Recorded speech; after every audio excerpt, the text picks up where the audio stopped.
No more tune-ups. UCLA looks like top-tier contenders after two dominating wins in the exhibition season.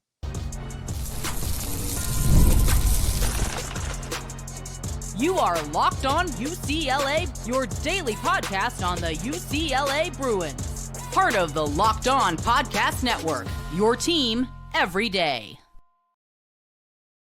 Welcome, everybody, to this edition of the Locked On UCLA podcast. I'm your host, Zach Anderson-Yoxsimer. Thanks for making this show your first listen each and every day. It's free wherever you get your podcast, and it's available on YouTube. Like, comment, subscribe, download. Thanks for your support. Welcome back, everydayers. This episode is brought to you by Game Time. Download the Game Time app, create an account, use the code LOCKEDONCollege for $20 off your first purchase. I'm telling you, you're going to need that code to go to all the UCLA men's basketball games this year, and the women's games for that matter. But we're talking UCLA men's hoops today. We're at the end talk about the latest bracketology for UCLA, where they're expected to be in the preseason heading into the national conversation. Next, we'll kind of talk about who stood out among the reserves, the guys who are the unheralded players. And we have to start with the UCLA players who dominated this 94-64 game over UC Irvine. Again, this is a UC Irvine team, preseason predicted to be the top of the Big West. And in the end of the first half, it was the Donovan Dent show. The Bruins almost put up 60 points in the first half. UC Irvine is one of the stingiest defensive teams at the mid-major level. They're one of the top 25 teams in the mid-major poll in the top 25 for all the mid-major teams across the country. And there are so many of those, so many forgotten teams that you just don't pay attention to when we're stuck wrapped in about UCLA basketball or Power 4 basketball, Power 5. And UC Irvine is a threat. Mick Cronin came out and said, hey, that's a team I don't want to play in the regular season or in any meaningful basketball. That's directly what he said. And yet, UCLA whooped on the Eaters, whooped on them. Zot, zot, zot. Yeah, go take that sorry chant and get out of here. Because the Bruins absolutely obliterated them, and Donovan Dent played 20 minutes. The first half, but the full 20 minutes. Also, a key guy not playing, Eric Daly Jr., which we kind of knew heading into the preseason, was not available to play in the San Diego State game. He was held out during this game, and Josh Lewin and Tracy Murray were talking about during the broadcast that he looked good warming up prior to the game, but was not going to play in this one. Hopefully, he's good to go against Eastern Washington in game one. UCLA had 5 guys in double figures, namely Donovan Dent and Tyler Bilodeau were the two that headed the show.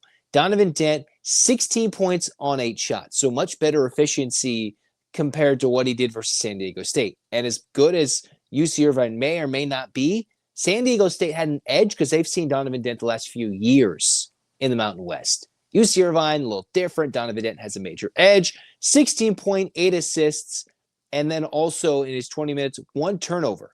1 turnover while still getting to the free throw line 8 times.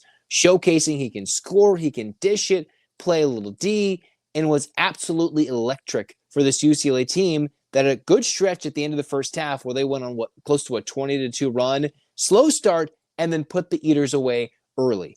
But the guy who was the leading scorer in this game that shot the best in this game was Tyler Bilodeau. Last year's leading scorer was electric from 3, hit all 3 of his threes, had 19 points, 8 rebounds. He played a couple of minutes in the second half, but could have easily, if he played a full game, had a 20 and 10, 20 and 12, maybe a 20, well, easily would have had 20 and 12, maybe a 25, 14, 15 rebound type night, 25 points, 15 rebounds. He was dominant while also stroking it from 3, all right? Now, UC Irvine, they do tend to have those 7-foot bigs in this team. This is a team that last year made it to a Big West Finals, always competing for the number 1 seed in the Big West in recent years, and Bilodeau was knocking down those shots. And then you see the difference. Josh Lewin was alluding to it, and I'm going to bring it up too. The Bruins put up 60 points, almost 60 points in that first half, with Donovan Dent, without Eric Daly Jr., and Bilodeau playing the bulk of the minutes. Half number 2, a little less than 40 points scored. And UC Irvine scored 10 more points when the Bruins put in the reserves. So the gap was actually in favor of UC Irvine. They scored 1 more point than UCLA when the Bruins could have won this game by 40 before Mick Cronin emptied the bench. Still, that's what UCLA was able to do. Shoot almost 50%, almost 40% from 3 while knocking down 10, hitting a good clip of free throws, 12 of 14. Interestingly enough, the 2 missed free throws came from the hands of Donovan Dent. 14 turnovers, quite a bit of personal fouls. The team had 23 personal fouls, 23, 10 more than UC Irvine, put the Eaters at the line close to 30 times. 30 attempts from the free throw line, 29 exactly, but almost 29 attempts for UCLA in this game.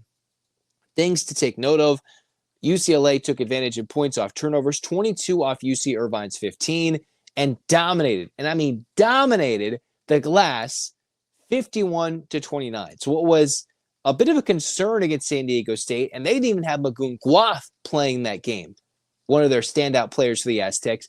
Against UCI, the Bruins hit the glass, had a bunch of offensive rebounds, 21 offensive rebounds. So UCLA only missed half their shots, just about.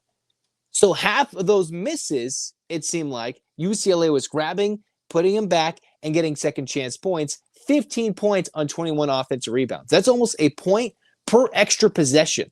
You want a point per possession, but then if you add the extra rebounds and possessions, you're getting a point per extra possession. That's great for UCLA. 21 assists on 36 made shots. That's the Donovan Dent effect. And the thing we've all been wondering, can UCLA get out and run? Can they get out and get open buckets? And yes, sometimes when you're beating a team by 30, close to 40 at some point, you're going to get out and run and have easy buckets. UCLA at one point led this game by 43 points before UC Irvine really closed the gap in terms of second half scoring only. The Bruins had 24 fast break points. The Donovan Dent effect. The Bruins can get out, score in buckets, score in bunches, get to the line, shoot it more efficiently, and the turnover number, a little high for my liking, certainly for Mick Cronin's liking, but it was not because of Donovan Dent, which is something Mick Cronin has emphasized. He can't turn the ball over and must be better defensively. Well, you see the numbers. Irvine scored less points when Dent was on the court, 10 more when he was off the court. Then you see the offense explode with Tyler Bilodeau shooting it well from 3, and the Bruins did very well. Those two guys did not play a lot of minutes in the second half. Neither did Xavier Booker. The one thing for the true X factor for the UCLA big man, he had a couple of threes as the 6'11 big man, 5 of 11 from the floor, and also had 6 rebounds with 6 turnovers. So we saw Booker get boards, shoot it, and stroke it from deep, which he's been able to do or always tried to do at Michigan State. But the turnovers, had half of UCLA's 6 turnovers in 17 minutes. That's a problem that Mick Cronin is going to want to fix. It's one thing if he wasn't playing good interior defense. It's one thing if he can't go get those defensive rebounds or be a rim attacker with Donovan Dent at play.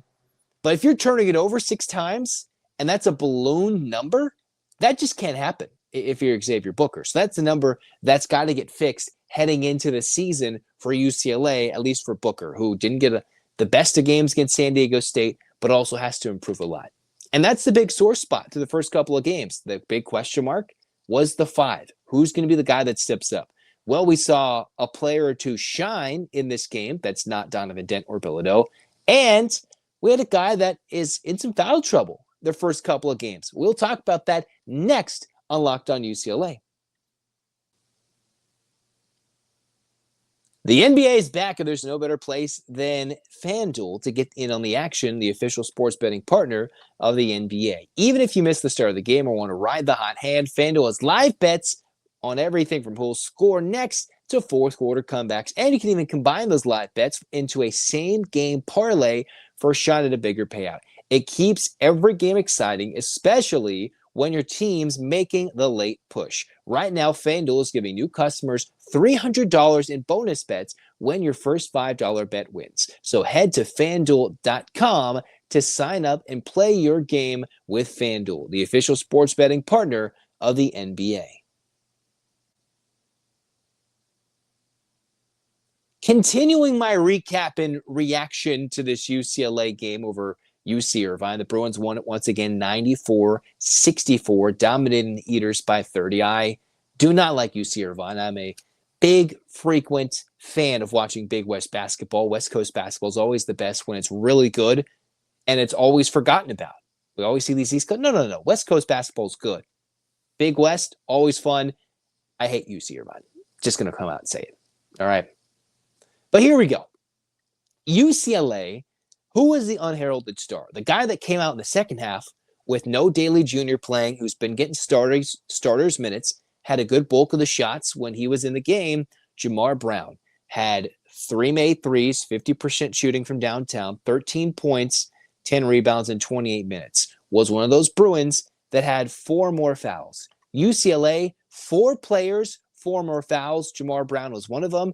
But he showcases why, if you're going to need a plug-and-play starter, Cronin's not going to give that to Trent Perry. He's going to give it to the veteran Jamar Brown, who's utilizing the Diego Pavia JUCO rule to play 1 more year at UCLA, because he's bounced around to UMKC, but he's that veteran guy where you start to see the guys from the mid-majors or the hidden gems.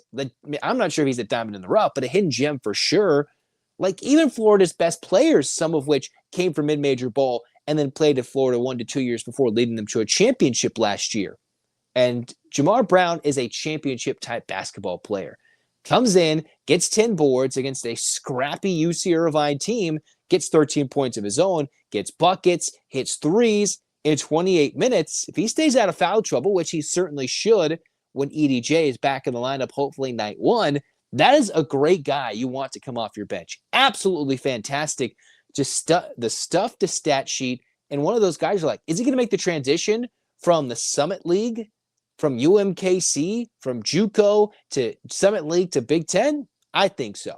He is a guy that won't win any awards. He might win the Hustle Award. He might win that, the Dog Bone Award for hustling and just the most deflections or just getting the most rebounds, getting buckets and clutch spots. He is that type of guy that Mick Cronin wanted to target, get in the portal, and fortify a position that was kind of shaky last year, right? Maybe not shaky, but you had Kobe Johnson. You had the likes of Lazar Stefanovic. It was shaky coming into this year. Brown comes in. He'll be a 1-year stopgap. But that's the type of guy you go in the portal to supplement, to supplement, to add on, to complement, probably a better word there, the likes of a big spend for Donovan Dent. You go after all the guys in the portal, but Jamar Brown is probably, outside of Dent, might be one of the most impactful guys for this UCLA team. Other guys that got minutes, you've got Sky Clark, who didn't shoot it the best from 3, but in 17 minutes had 13 points, was even called upon during the blowout in the second half to right the ship and have some second half minutes. So it's kind of interesting to see Clark come in, but he had 13 points, wasn't his best night from downtown, kept turnovers to a minimum, and didn't have to play too many minutes. Well, we did see a couple of eyesores in this game. Trent Perry, the guy who, if he develops into a good sophomore player, right? If he can be better than freshman year Amari Bailey, right? A couple of years ago when UCLA was winning the Pac-12, you had your super seniors, your Hawkeses, your Tiger Campbells, you had your three-point shooter and your leader in Dave Singleton, the fifth-year guy. You had a good grinded-out scorer in the middle. And then you had your super athletic guy in a Dembona, youngster, but you had Amari Bailey, who's a wild card, got hurt and developed. Trent Perry is a year older, or in terms of schooling, than Amari Bailey was a couple years ago. But Perry, decent game against San Diego State, 4 points, 4 fouls, 1 turnover in a 1-for-8 shooting night while playing 22 minutes. A bulk of the minutes off the bench when some of these starters weren't there. Yes, I think Trent Perry will be playing with better players, if you will, when UCLA is playing better competition. So when he's playing the likes of Gonzaga in December and he comes off the bench, if Sky Clark or Donovan Dent, God forbid, get into foul trouble, he's probably going to be playing with the starting 5 or a better 5 than he was running with in the second half, guys that are still getting their feet wet in the Mick Cronin system, not trying to make mistakes, and he didn't necessarily shoot the ball that well. So when he's a complement instead of the source of offense in the second half in a blowout, I think he might do a little bit better than his numbers suggest tonight. But that didn't look too good. The other thing is UCLA, they busted out an Anthony Peoples Jr. to get some minutes at the 5. They also had Steven Jamerson. And what I was looking up with Steven Jamerson the second is a big man who once again got in foul trouble. Jamerson in 15 minutes had 5 fouls, so he fouled out 8 points, 6 rebounds, 2 assists. So he's an active big man, but he's in the Dembona-like foul guy. He's the guy that comes in and just hacks the crap out of the other team. And if you look at the numbers, and I did some numbers for Steven Jamerson last year, in 31 games, he had 116 personal fouls. And you divide that over 31, that is close to 3.75 fouls per game. What does that mean? He's almost always in foul trouble, playing about 24 minutes. So if he's coming off the bench to relieve Booker, he's liable to come in and get 3 quick fouls, just like he did in 15 minutes. He's getting a foul every couple of minutes he's on the court. And then Cronin can't necessarily lean on him because then he's got to go back to Booker. And Peoples Jr. seems like he's buried in a true reserve role for UCLA right now. So UCLA is either going to have to go with Booker, hope Jamerson is right in terms of foul trouble issues, or the Bruins might have to go small and Bilodeau's going to get pushed to the 5 again, which at some point you can do, just not every minute of every game in the Big Ten. So that's a bit of an eyesore. The problems for Steven Jamerson rearing their ugly head just like they did when he was at San Diego in the WCC, teams will attack him. He's got to learn how to defend without fouling. And if you're Xavier Booker, the turnovers have to come to a minimum. The rebounding numbers have to be better because Jamerson can fortify a presence in the paint, but Booker stretches the floor differently when Donovan Dent's on the floor, gives him a lane to attack without centers always being there if teams are going man-to-man or if there's a zone. So UCLA comes in, needs better production from the big men. That is the problem. That is the eyesore for this year's team. Other guys that got in, Brandon Williams, 7 points, 7 rebounds. So he came in, had, I think, a little bit of an injury against San Diego State. Sky Clark also, I think, was pulled out of that game in San Diego State. Both guys came in, played significant minutes, 17 minutes for Sky Clark, 21 minutes for Brandon Williams. No ill effects for the UCLA Bruins. Christian Ore came in for a couple of minutes. We did see Markel Alston get his first action as a Bruin, the only freshman on this UCLA team as a high school commit in this year's class. And then you had Jack Seidler come in, get a bucket. Anthony Peoples Jr. get in. Eric Freeney, 23 minutes, but also 4 fouls. Got rebounds, scored a couple of buckets, including knocking down a 3. So a lot of players were sprinkled in for this Mick Cronin team against the UC Irvine team that had Rod Palmer's son come in for UCI, knock down a 3, and get an avid cheer, according to Josh Lewin, from Mick Cronin and a fist bump and a smile at an opponent in a UCI jersey knocking down a 3 against his own defense, getting a cheer. Normally that sets off an eruption from Mick Cronin about a lackadaisical effort defensively, whether that's true or not, or a poor rotation or lack of communication. No. In this case, when Rod Palmer's son came out there, Joshua Palmer knocked down a 3. It got a good reaction from Mick Cronin. Not always will you see a guy get pumped up for the opposition knocking down a 3. So that was good to see. Overall, Bruins hit the glass, doubled UC Irvine in points in the paint, 42-20, got out and ran and scored a lot of points in bunches. And UCLA, most importantly, led this game from the jump. 37 minutes and 56 seconds they led. Never trailed. This game was tied for about 1 minute and 45 seconds. But the Bruins controlled it against a team who in bracketology and Joe Lunardi is expected to be in the field of 68. They're expected to be. And that's where I'm going to talk about the now expectations heading for the UCLA Bruins into this season after 2 solid wins in the preseason. Because it's getting started. Let's talk about what the optics are with this Bruins team coming up next on Locked on UCLA. College football is back, and I couldn't be more excited. The tailgates, the rivalries, and the energy in the stands, there's nothing like it. But let's be real, actually getting those tickets can feel more like a battle itself. There's the endless queues, then there's a hidden fee, and all of a sudden the price jumps to check. You're like, I thought this was a price that was much lower. And you're like, oh, I didn't want to break the bank to go to this game. That's why I use Game Time. Solves all those problems, gives the advantage back to you, back to me, the fan. The easiest way to score those last-minute tickets at the best prices with no surprise fees, because what you see is what you pay. You got to think, UCLA football, you got a couple of home games to go check out. Nebraska coming up, and then the final one against Washington. And oh, by the way, just around the corner past Halloween, you've got UCLA men's basketball hosting games at Pauley Pavilion. Go check them out. If you want to see those tickets drop near the tip, that's where Game Time got you. And if you want to see where you're sitting at Pauley Pavilion It's got views all across these places, arenas, fields. Check it out. Take the guesswork out of buying tickets with Game Time. Download the Game Time app, create an account, use the code LOCKEDONCollege for $20 off your first purchase. Terms apply. Again, the promo code LOCKEDONCOLLEGE, LOCKEDONCollege for $20 off. Swipe, tap, ticket, go. Download Game Time today.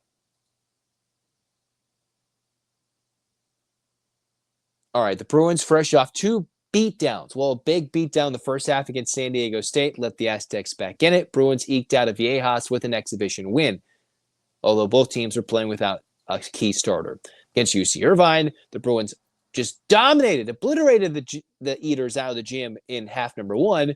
Dent sits, and then the Eaters outscore the Bruins in half number 2. So what do the Bruins look like heading into the last bracketology from ESPN's Joe Lunardi at the end of the preseason? This one was released on October 28th. So this is when I'm recording this. This is the most updated version of what we expect of UCLA from the biggest analytical mind in terms of where guys and where teams are seated heading into the year.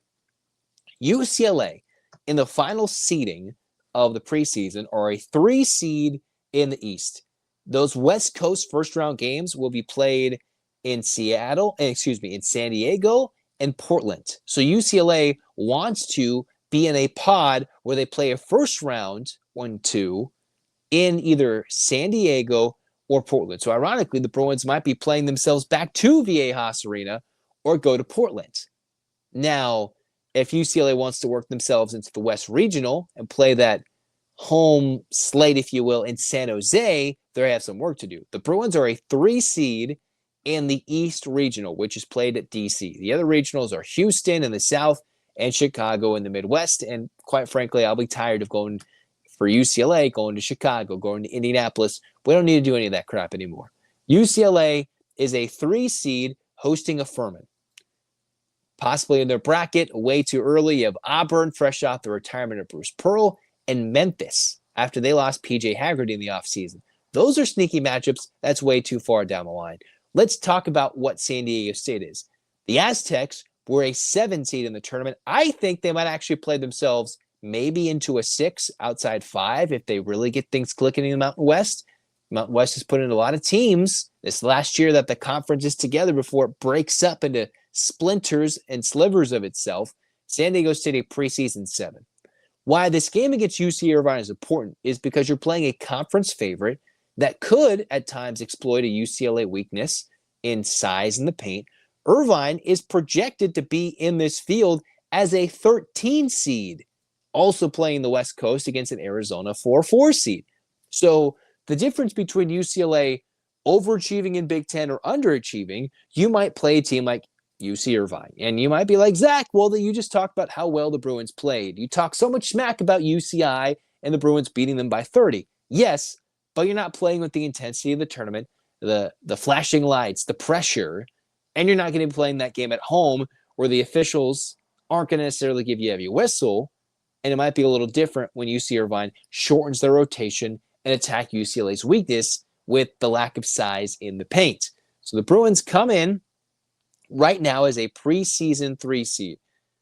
They would have to either leapfrog the likes of a BYU, who's a 3 seed. You got to beat out a team like as a 3 seed Tennessee or Louisville. And if you want to be a 2 seed, you got to get better than St. John's, Michigan, who is the number 2 team in the Big Ten, or you got to beat Kentucky and UConn. And let me tell you, Kentucky in the exhibition just beat Purdue at home in an exhibition. They just beat Purdue, and that's a 2 seed compared to the preseason number 1 team in the country, Purdue. We can talk all about the exhibitions. In the end, our record for every team in the country is still 0-0 until November 3rd. Not going to be the worst case for UCLA. I think a lot better optics coming in. You know, John Rothstein, CBS Sports, as the Bruins is a top 7 team in the country. AP top 25 has UCLA just outside the top 10, while the Bruins are playing in a top-heavy conference that at this juncture of the year is expected to put in 11 teams, 11 into the tournament. So UCLA has to take care of business while dominating the mid-majors. Do it in an exciting way so we can pack out Pauley Pavilion when number 1 Purdue comes to town. Pack out the Intuit Dome in Arizona as a ground. maybe go outnumber the Cal fans in San Francisco when they play at the Chase Center. And also, hey, by the way, get a good contingent of UCLA fans in Seattle when they take on Gonzaga in another neutral site game there. All right. So those are the marquee matchups in the winter, late fall. You have Arizona, you've got Gonzaga, Oregon, and you have Washington. Right now, Washington's a fringe tournament team. Oregon is a 6 seed expected to play in Portland, which would basically be a home game for them if they made it to the NCAA tournament. All right. So that's where these little hidden games can make a difference. Even though UCLA beat Oregon and Arizona 3 times combined in the regular season last year, it was the Bruins' inability to win games on the road in the Big Ten, do enough in the non-conference to impress the committee to reward them with a West regional berth or a West Coast first-round pod. That's what the Bruins need this year. And right now, it looks like UCLA is getting a lot more respect. They deserve it. Donovan Dent is going to command it. UCLA's ability to feed Bilodeau in the post, or him hitting threes, the added depth to the bench with a Trent Perry and his development, Jamar Brown's just grind and stick-to-itiveness to go after rebounds and veteran presence should help a lot of this returning scoring and starting 5 to lead the Bruins to new heights. I'm expecting and hoping for a third weekend team, but you need to get the job done in the regular season, as we saw a couple of years ago. Stay healthy and get the right draw. You get the right draw, stay healthy. The Bruins with Mick Cronin's defensive intensity and a lot more up-tempo offense this year should go very far in the regular season and hopefully dominate the month of March into April. And I can't wait. I just can't wait. So that's why we need our hands up, Bruins fans. 8 clap time, baby, and we'll talk more UCLA football, coaching search, men's and women's basketball on this pod. So let's get excited. Like, comment, subscribe, download. Thanks for your support. And 1, 2, 3, 4, 5, 6, 7, 8. UCLA, fight, fight, fight. This has been Locked On UCLA. Zach signing off. Go Bruins.